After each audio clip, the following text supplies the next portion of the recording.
Welcome everybody to this updated Health Education England Market Interest webinar. My name's Claire Ardita, I'm the Regional Head of AHPs in the North Eastern Yorkshire, and I'm the Programme Lead for this project. Thank you very much for joining us today. We're here to share with you details of the extended submission deadline, and also to update you on elements related to the management of the process as it goes forward. So I'm going to start by welcoming Beverly Harden, our National AHP Lead, who's just going to provide us with some insights in terms of the programme as it develops. Thanks, Bev. Thanks, Claire, and I couldn't join the last market interest event. I'm really sorry. So Claire's very kindly given me a spot on this one. And I just wanted to give you a bit of background to why we are where we are here. So the work that we do nationally around the allied health professions has been working across our communities to build scope of practice.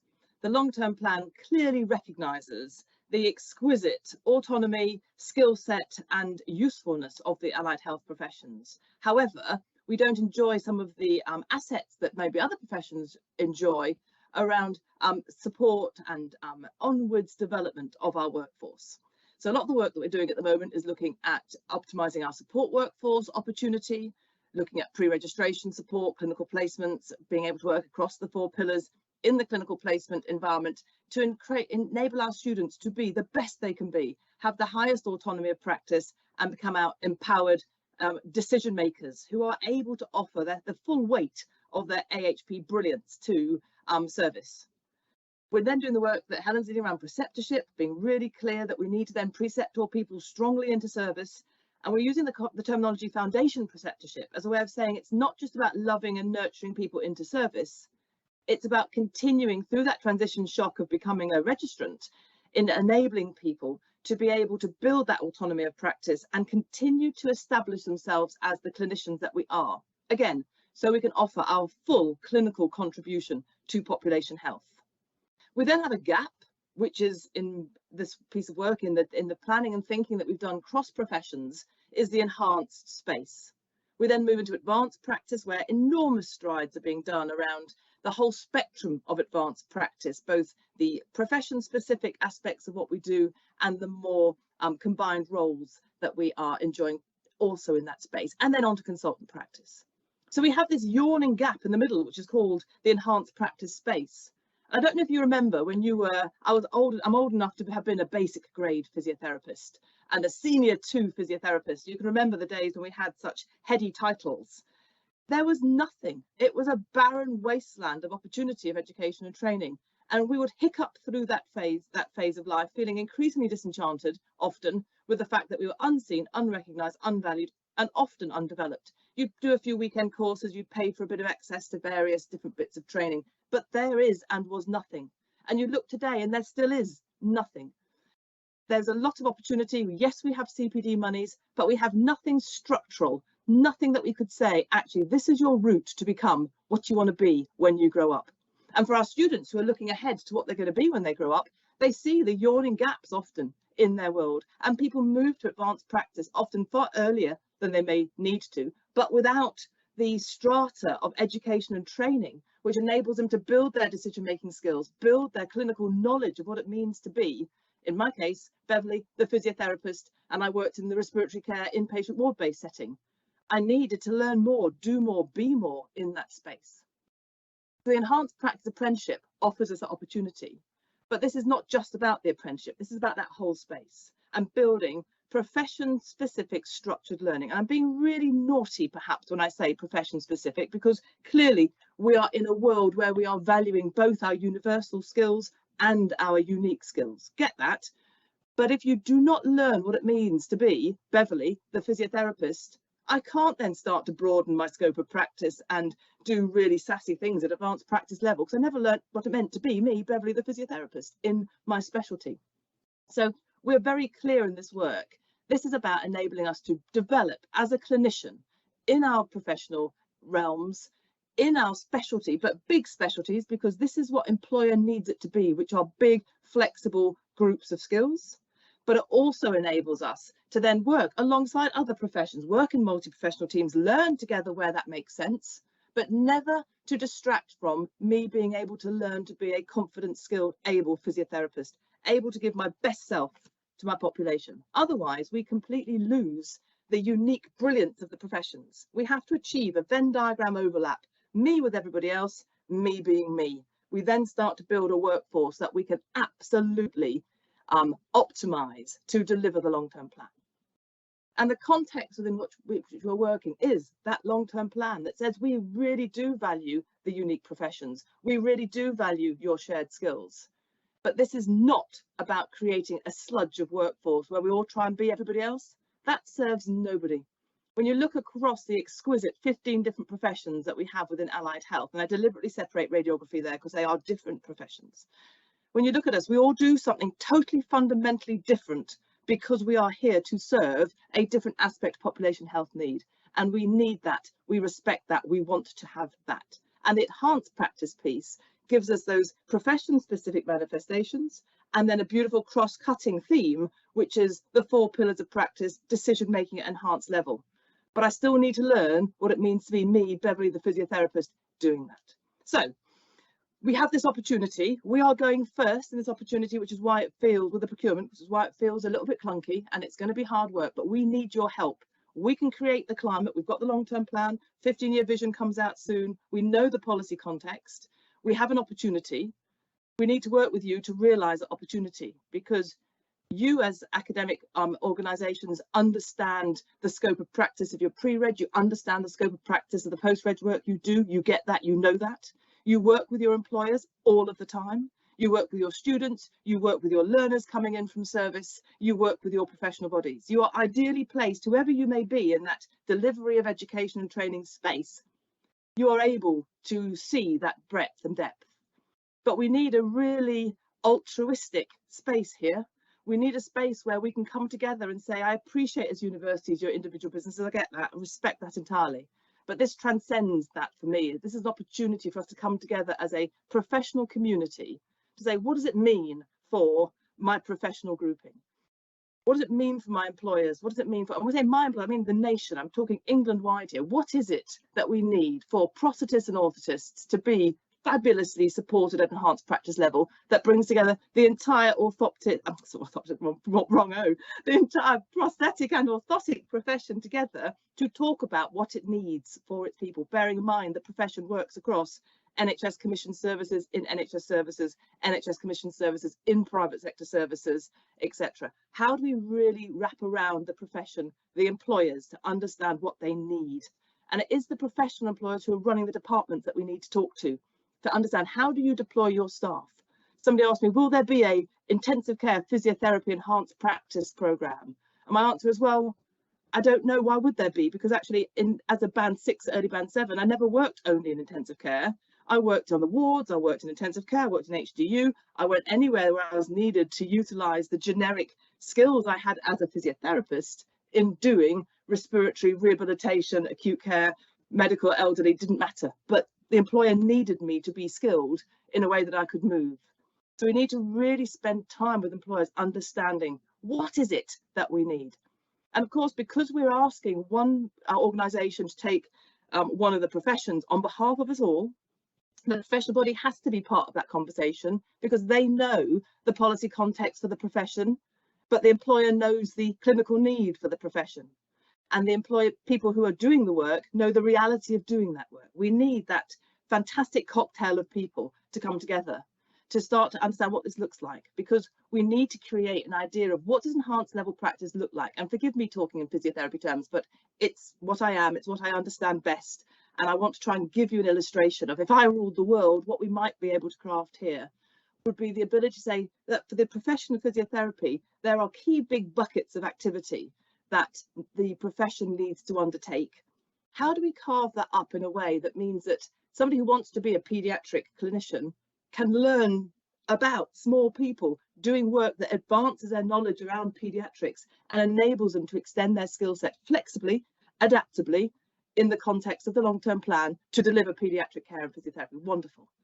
But I don't know what the rest of that cut-up, carve-up looks like. I don't know how best we create that. We need you as the experts that you are to work with us to craft it. hence the time, hence the resource to develop this schema, which is a really silly word, and I'm really sorry. We are so limited in phraseology by the nature of words mean different things, particularly in a big procurement. But basically, we're looking for the crafting of what does this look like?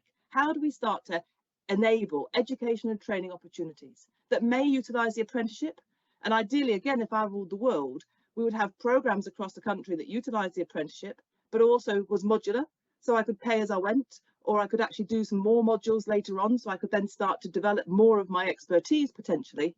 But we are creating a watershed moment of education opportunity, which is big enough to be useful to employers, recognisable as I move around the country, so people know what I've done, and ideally pulls down the apprenticeship opportunity for funding or enables other funding to be utilised, so that our next generation don't have that yawning chasm of education and development. And we know that the majority of our leavers who leave the profession leave between the ages of 24 and 29.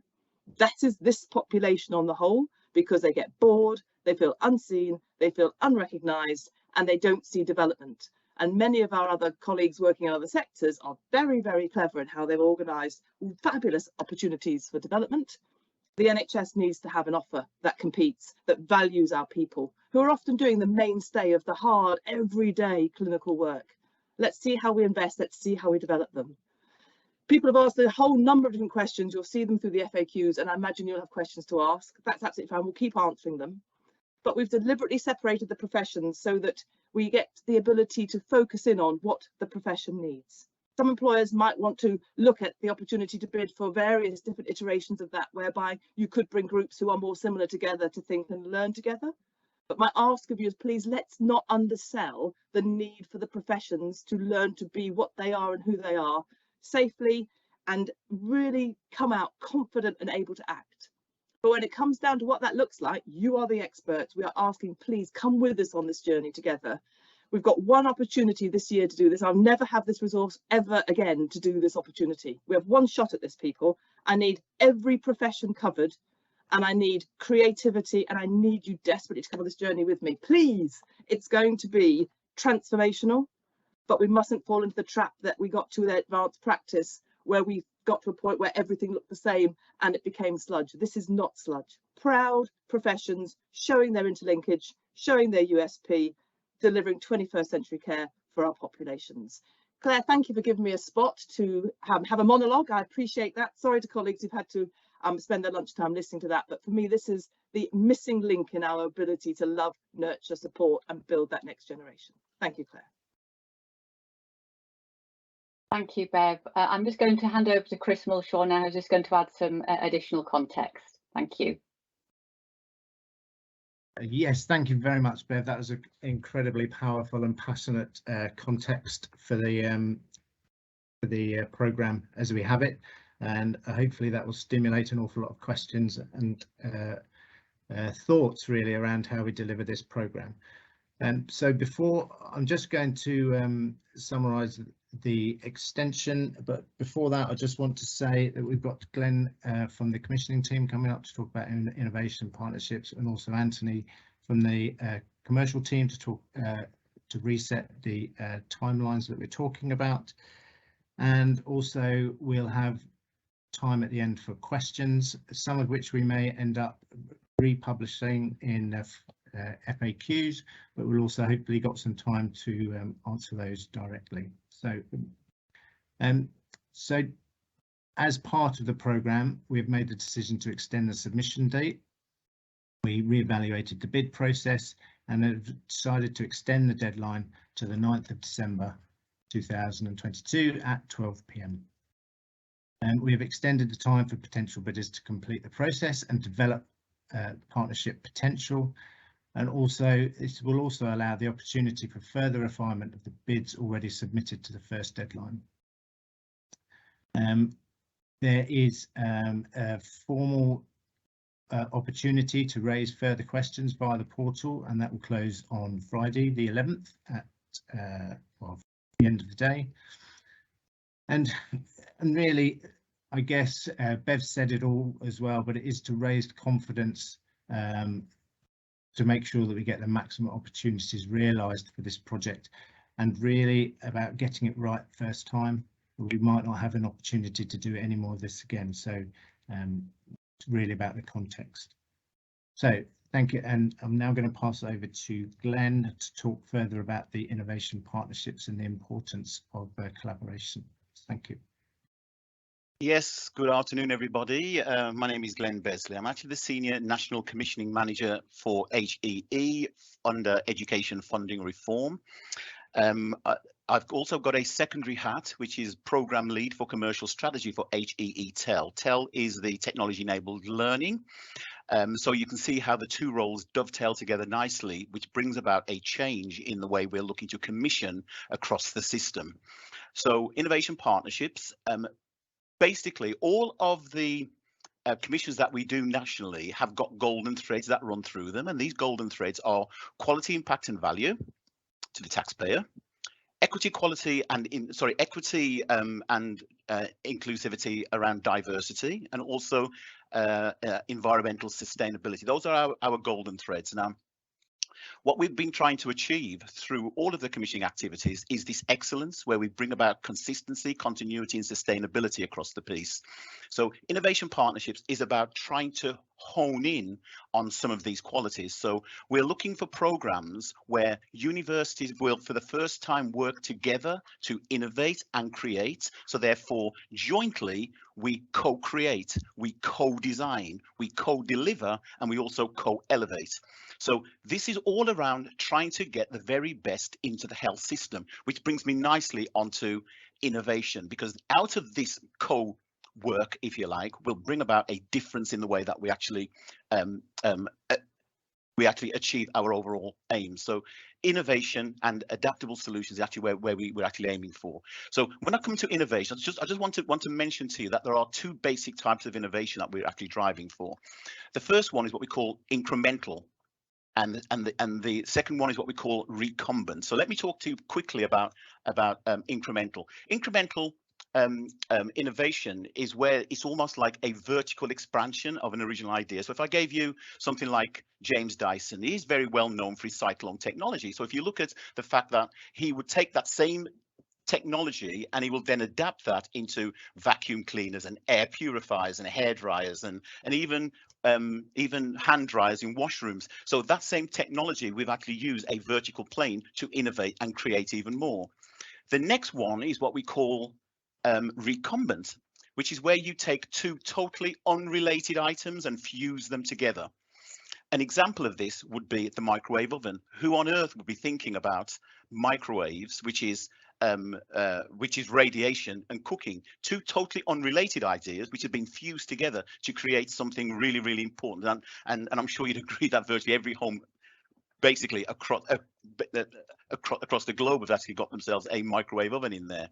Something else which you may be able to relate to regarding recumbent innovation is the Atlantic Luggage Company, which is a prime example over in America. They took simple luggage, an answer to having a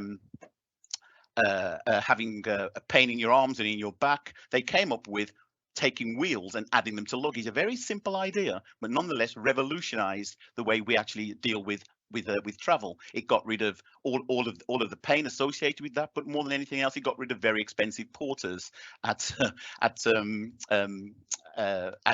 stations. So in essence, this is why innovation is actually quite important to us. The next thing is also quite important, is around eliminating what we call collective blind spots, because it's very difficult for any one university to claim that they have the full monopoly on all the best ideas. However, collectively, they just might.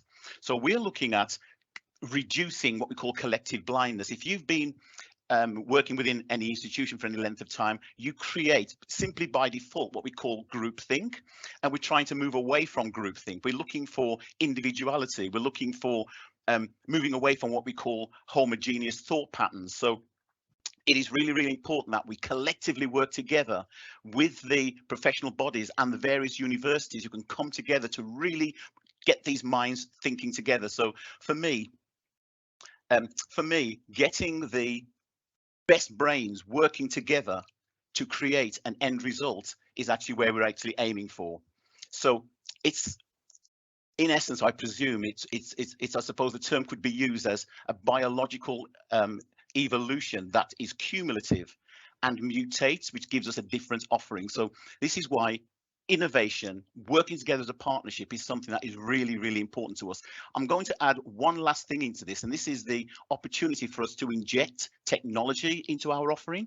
So you've got an opportunity to work with TEL, the technology-enabled learning within HEE and their framework of top providers to bring about real innovation into your particular offering. So the fact that we have all of this technology, it actually opens up possibilities, which means that you're only limited by your own imagination. We want to attract the very best students globally, as Beverly has said. So to do that, we need to get the very best programs globally, which means that we need to embrace the very best technology. So this is why it's really important for us to get everybody working together as a partnership. Let's get some of these creative juices flowing. At the same time, let's use and utilize the technology that's actually available to us all.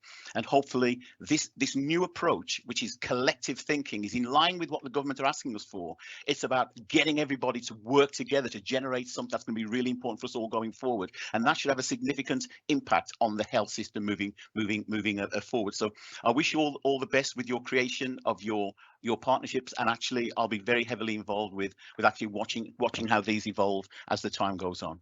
So thanks for that. Claire, over to yourself. Thank you. Just handing over to Anthony now to give us an update on the timeline. Thank you, colleague. My name is Anthony Oba. I'm the Commercial Manager for Health Education England.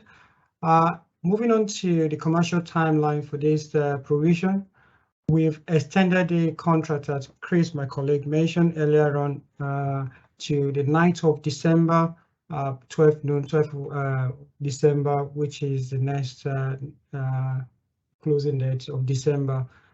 We have the Q&A sections, which close tomorrow, on Friday, the 11th of November.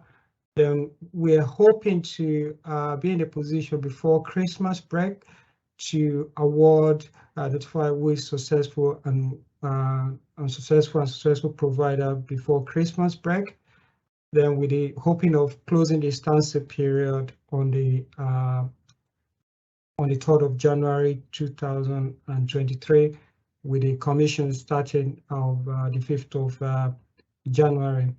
Any questions around the process, you can contact me directly, not contacting member of colleagues within there's presented to us today. You can send me or call me on my direct number to guide you how you can put your bid. We use electronic e-tendering system called Artemis, where you submit your bid, and that is it. If there's any questions after regarding the commercial process, feel free to ask me. I will pass the call back to Claire, my colleague, to further.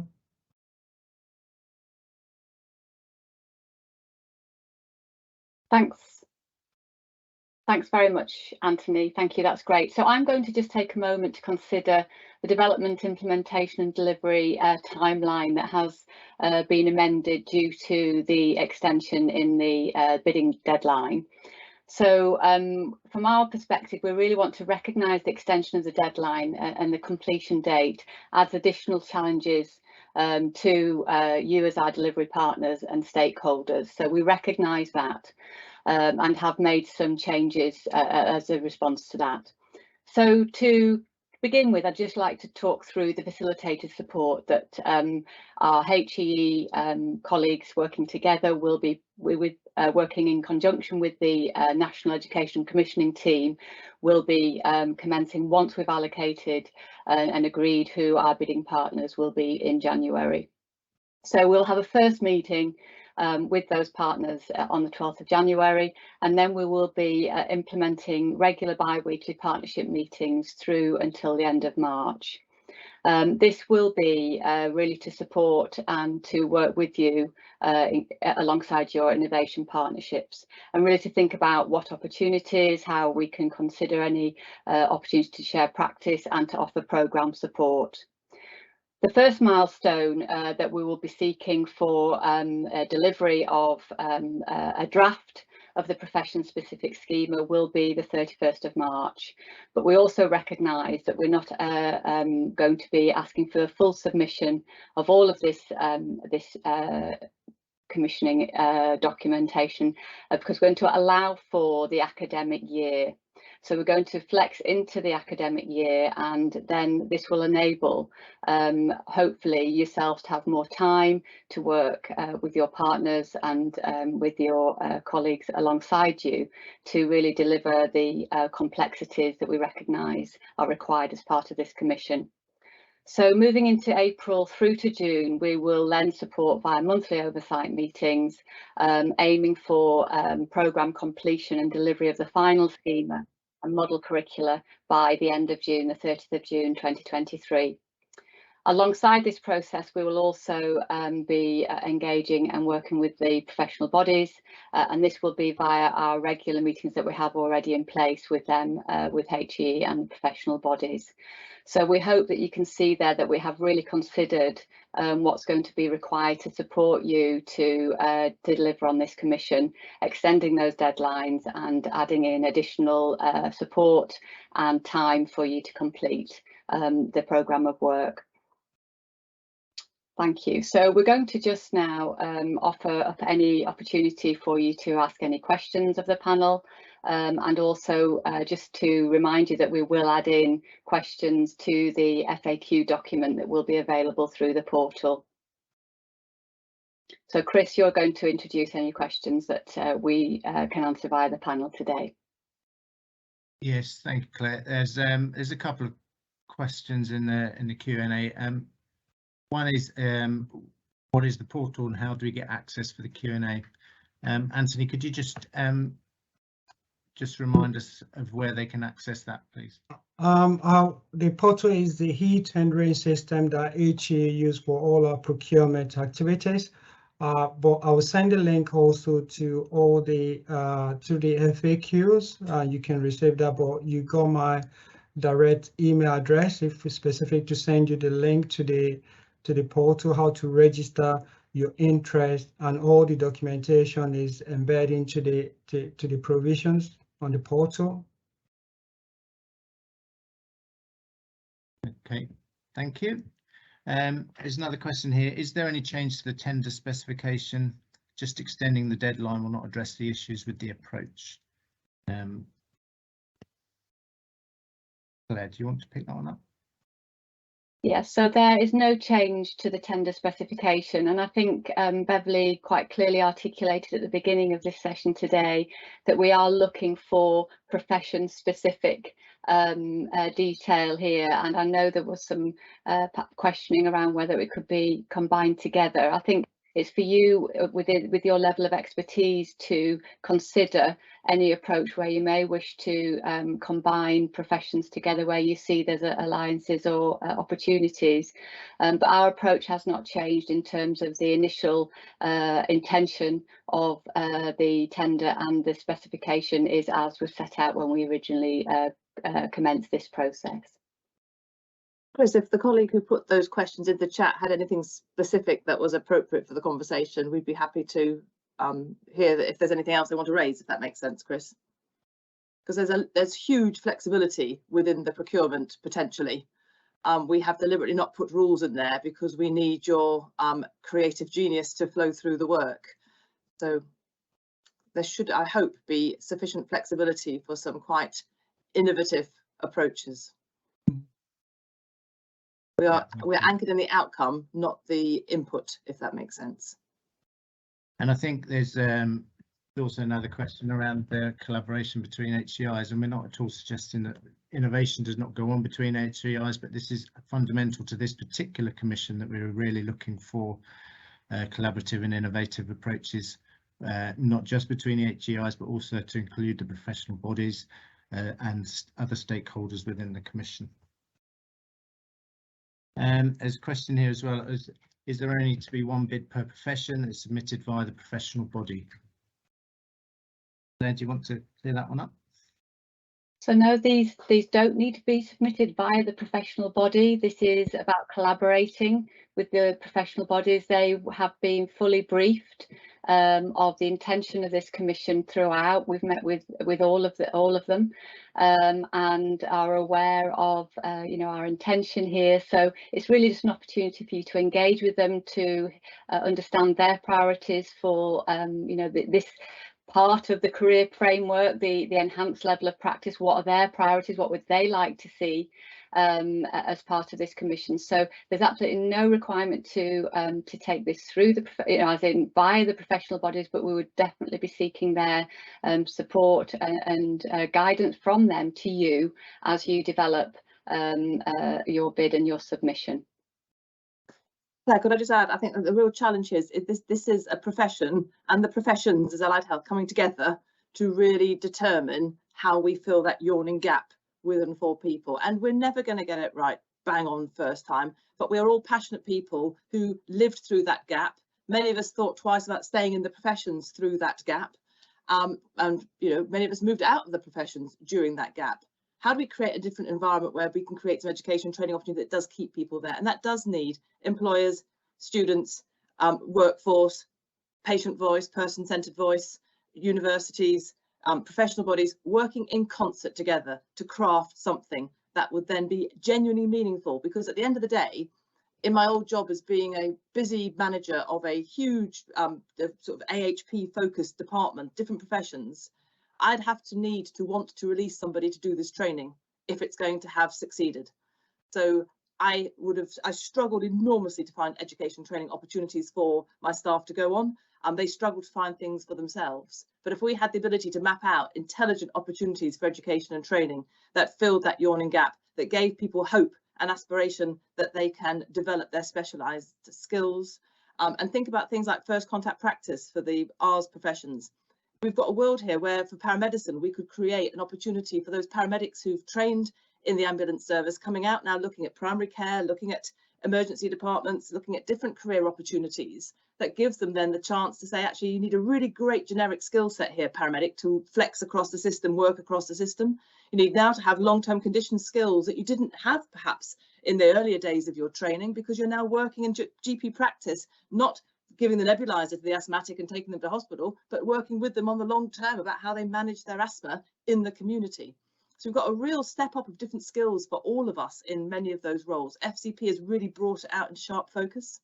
And so there's a bit for me about, again, as a service manager, wouldn't it be amazing if I had the ability to access education and training that for the future had my ability to look at aspects of my workforce and train them in a way that drew several things together, that gave me as an employer a funded, intelligent, sensible route for education training that I could plan into my staff's development opportunities alongside the people that I'm here to manage, to look after and to develop.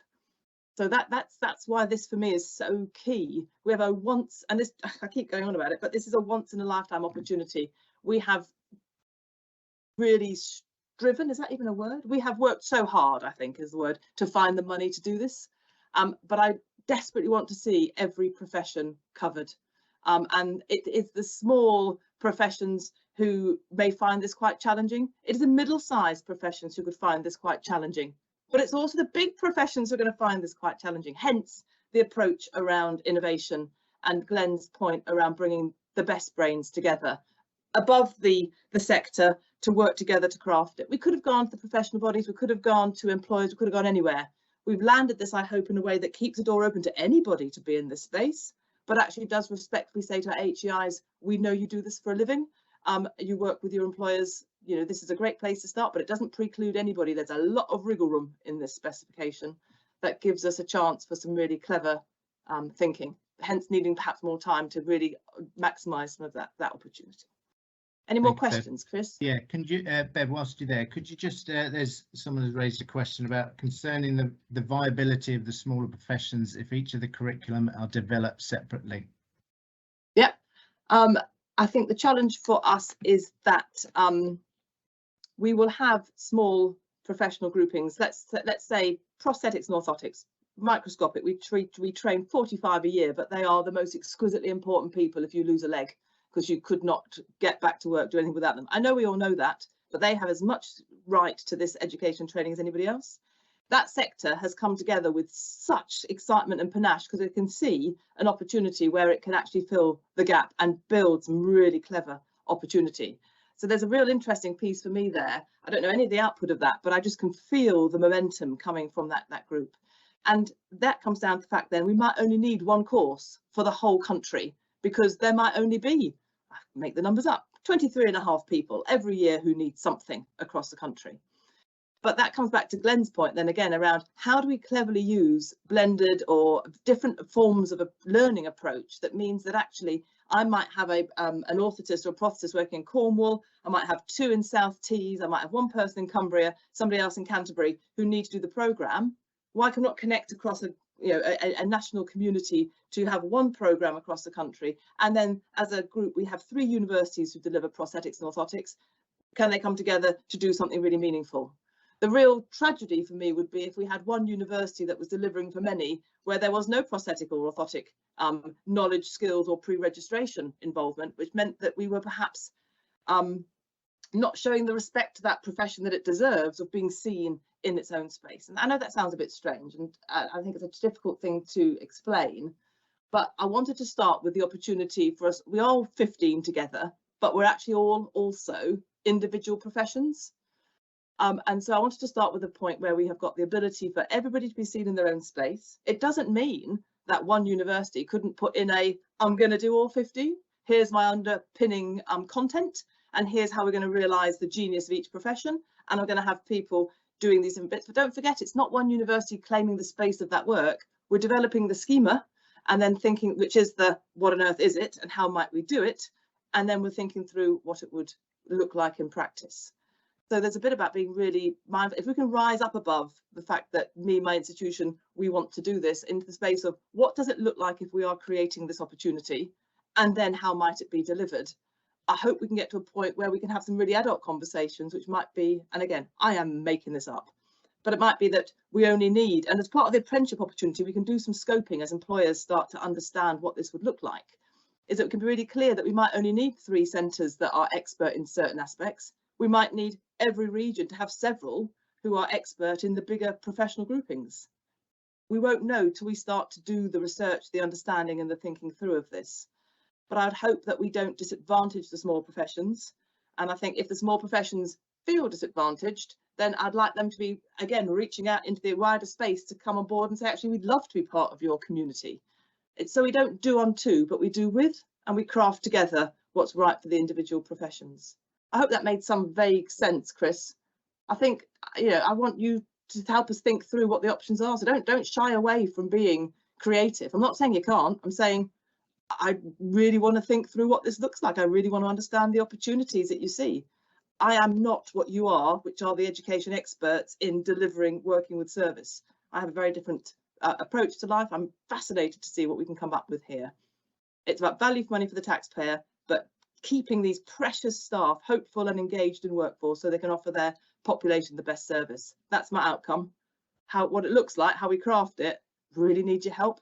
Really, really need your help.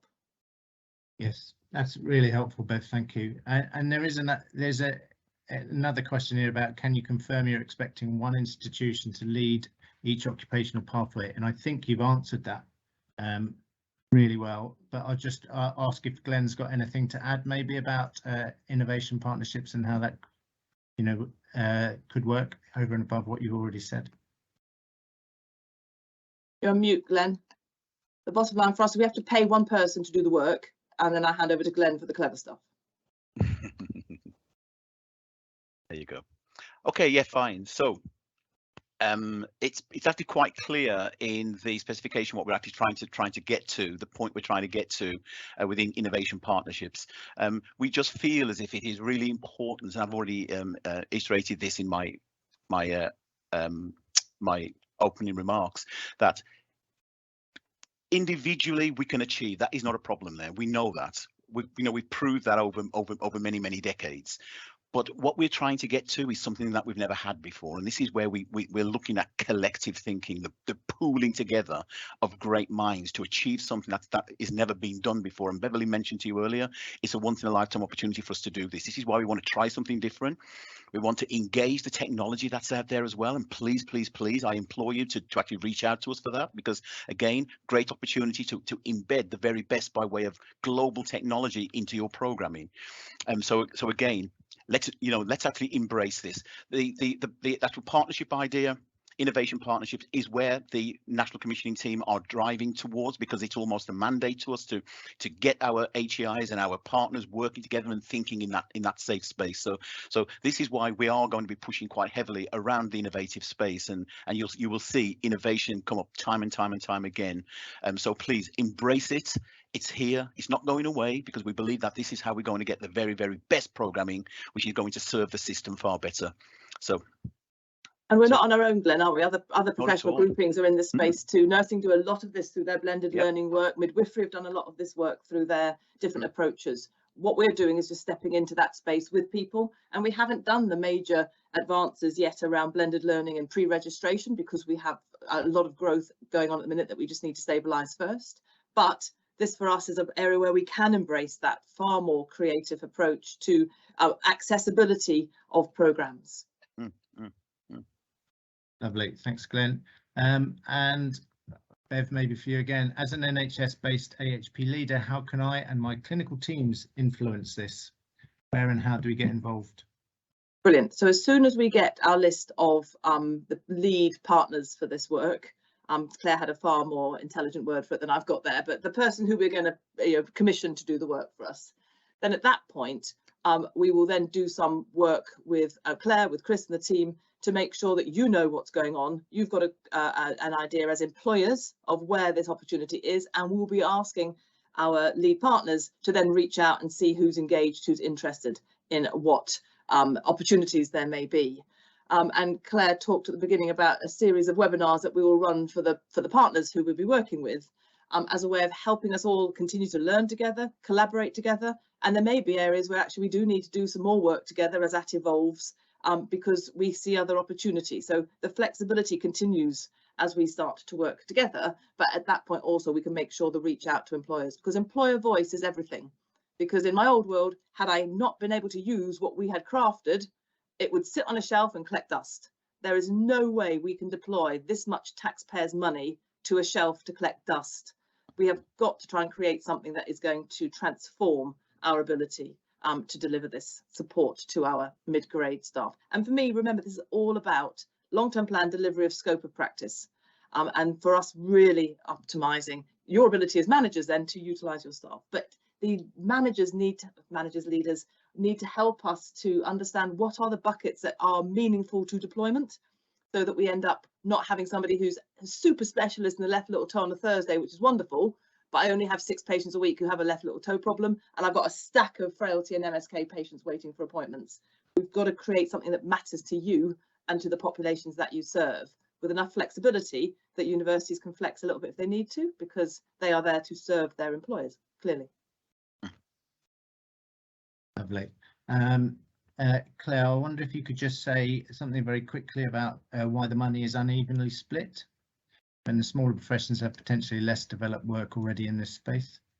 Yeah, no, absolutely. Thanks, Chris. So we really looked at all of the detail around what might be required for the individual professions, and we actually, in the end, we used a formula really just to help us to understand the numbers that are currently working in that profession within the NHS, and the size of those individual professions, based on the view that there would perhaps be greater, broader complexities in terms of the range of curricula that might need to be developed. So we've based it on the numbers and the head count in this round, and we've clearly we can provide that detail. When we did the initial webinar, we actually identified the breakdown across those professions, but all of that information is available to you if you do need it. Just could I come in there just for a moment? Would that be okay? Just to add that, to get, again, this much money out around such an innovative piece of work, we had to give total assurance to our finance teams that we were respecting every single penny of taxpayers' money, and we had to come up with a very, very clear illustration of return on investment, value for money, etc., of this money going out. So where we start here is a reflection of us needing to give that assurance to the teams. Again, as we start to work together, we need to understand the reality of that. There will be a hugely different variety and volume potentially of feedback for some of the professions. We need to understand in real time. So again, in the spirit of utter innovation, we are where we are, we're starting where we're starting. And I think the issue for us is if we end up finding that that is not the right issue for the smaller professions, we start with part of the workforce and then we build from there. The challenge for us is we've got to start somewhere. And this is the way that we were able to create this opportunity. No other professional group has got this opportunity but AHPs. We are so fortunate, although I don't think any of us feel quite fortunate at the moment, but the mists will clear and this will become something that we can really start to motor with.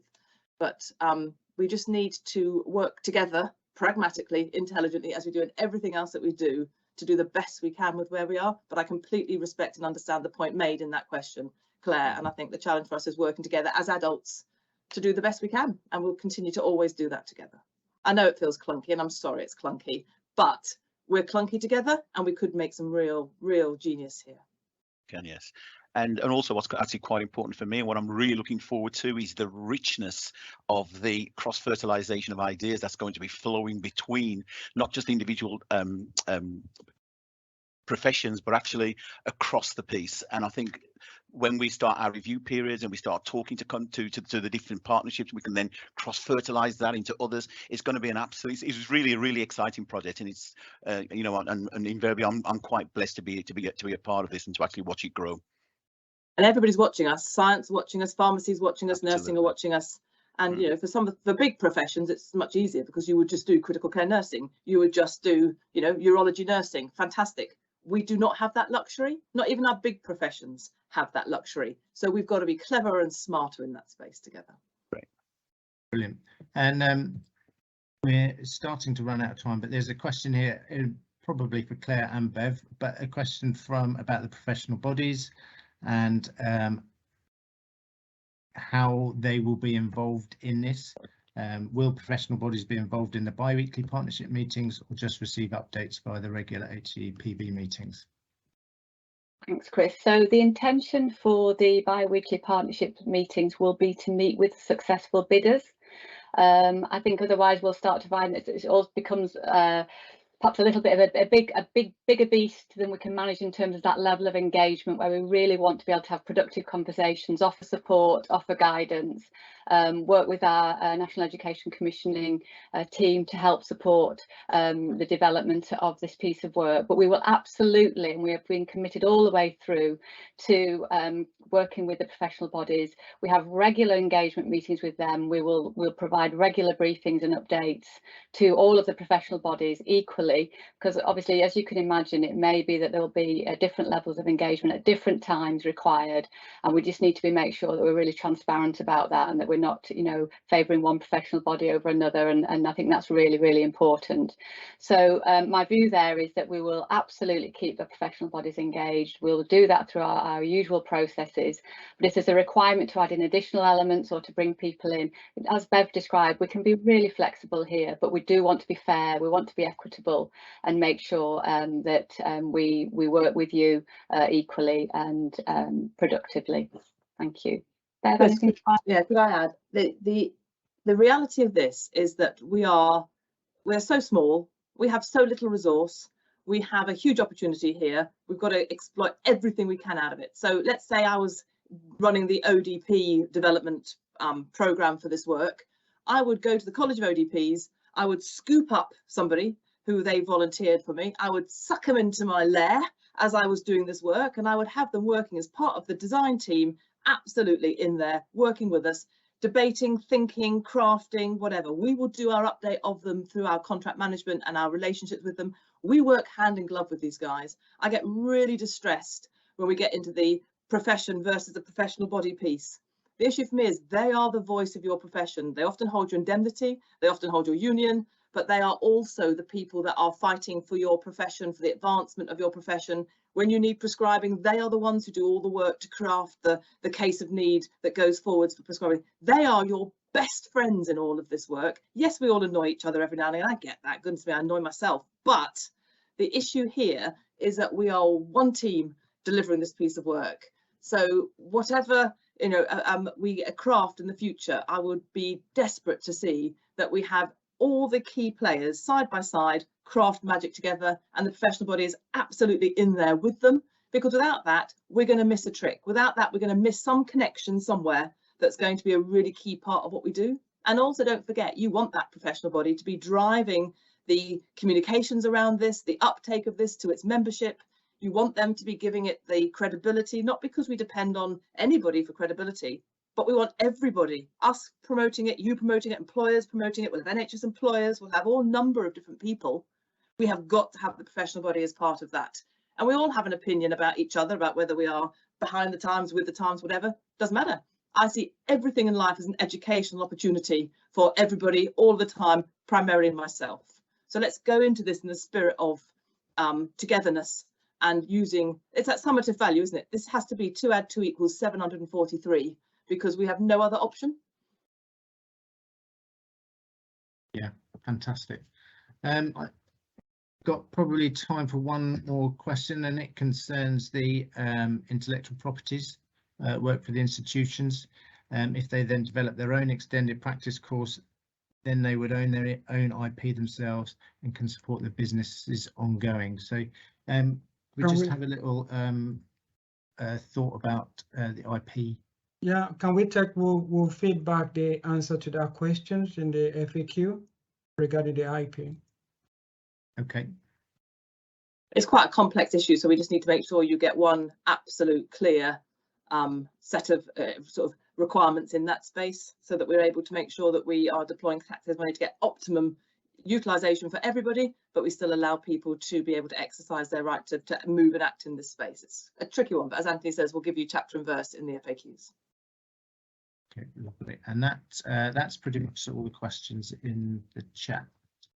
So thank you. Should we, Claire, do you want to summarise? Yeah, thank you, Chris. So thanks to all of you who have taken the time to join us today and to hopefully have heard from us in a way that's helped you to understand the intention of extending the deadline.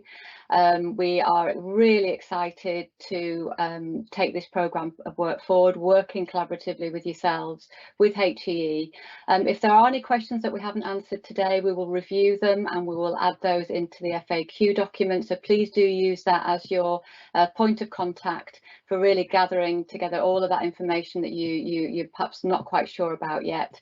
I noticed there was a question around the level 7 element, so that's already in the FAQ. So please do go to that for that information. So any more questions you've got until Friday this week, please go to the portal to add those in, and we really just wish you the very, very best of luck.